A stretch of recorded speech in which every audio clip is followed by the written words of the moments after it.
আমি আর আমার ছেলে একদিন ড্রয়িং ক্লাসে যাব বলে আমরা বেরিয়েছি। আমাদের নিচে নেমেছি, তখন হঠাৎ দেখলাম আমার ছেলে একজনকে হাত তুলে হাই বলছে। আমি তাকিয়ে দেখলাম একটা ছোট বাচ্চা ছেলে, ওর সমবয়সী। আমি ওকে জিজ্ঞেস করলাম, তুই ওকে চিনিস? ও তখন বলল, হ্যাঁ, ও তো আমাদের সামনের ফুটপাতে থাকে। তো আমি বললাম যে, সে তো জানি ফুটপাতে থাকে, কিন্তু আর কিভাবে তোর সাথে দেখা হলো, কথা হলো কখন? ও বলল যে, ও তো আমাদের এখানে খেলতে আসে। আমি যে সানডে করে নিচে নামি বাবার সাথে, তখন ও আমার সাথে খেলে। তো আমি বললাম, বাহ, ভালো হয়েছে। তো চলে গেলাম। এরকম প্রায় এসে বলে, মা, সে এসেছিল, খেলছিলাম। তো বেশ 2-3 মাস যাওয়ার পর ও আমাকে বলল, জানো মা, ওই ছেলেটা আর আসছে না। আমি বললাম, কি হবে, হয়তো কোনো শরীর খারাপ হয়েছে তাই আসছে না।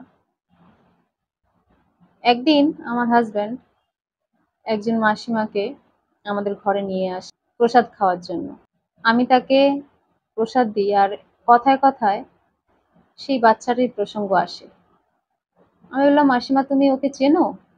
উনি বলছেন, হ্যাঁ, চিনি তো। আমি বললাম, কি হয়েছে তার? তাকে তো আর দেখতে পাচ্ছি না, আমার ছেলে বলছিল খেলতে আসছে না। উনি বললেন, ও, সে আর কি বলবো মা, বাচ্চাটা এক আত্মীয়ের বাড়ি গেছিল, সেখানে পুকুরে স্নান করতে নেমে ডুবে যায়। কথাটা শোনার পর সত্যি আমার খুব কষ্ট হয়েছিল। আমি কিছু বলার ভাষা খুঁজে পাচ্ছিলাম না।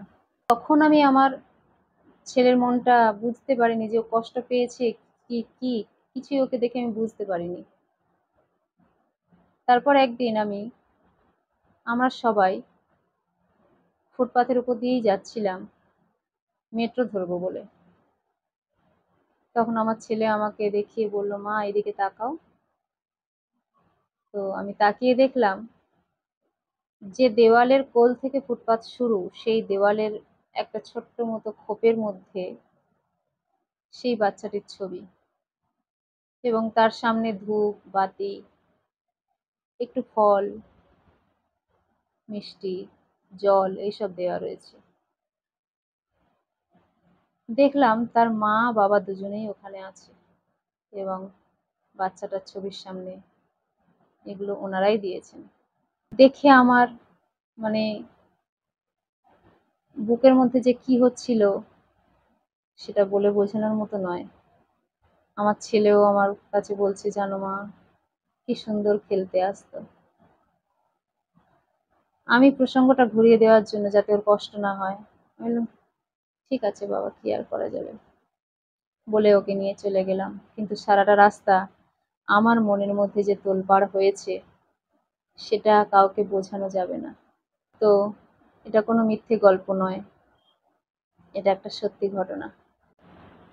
কোনো বড় ঘরের বাচ্চা নয়, সে একটা ফুটপাথের বাচ্চা। তবু তার জন্য আমার মনটা এত কাঁদছিল কেন? কারণ সেও আমার সন্তানের মতো, সেও কারো সন্তান, ফুটপাথের হোক আর কোনো বড় ঘরের হোক, সেও একটা বাচ্চা ছিল।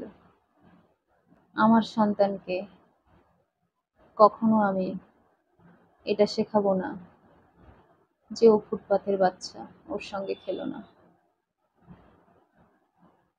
আমার সন্তান এটা শিখুক যে বন্ধু যে কেউ হতে পারে, বড়লোক, গরিব, ফুটপাথের বাচ্চা, যে কেউ হতে পারে বন্ধু।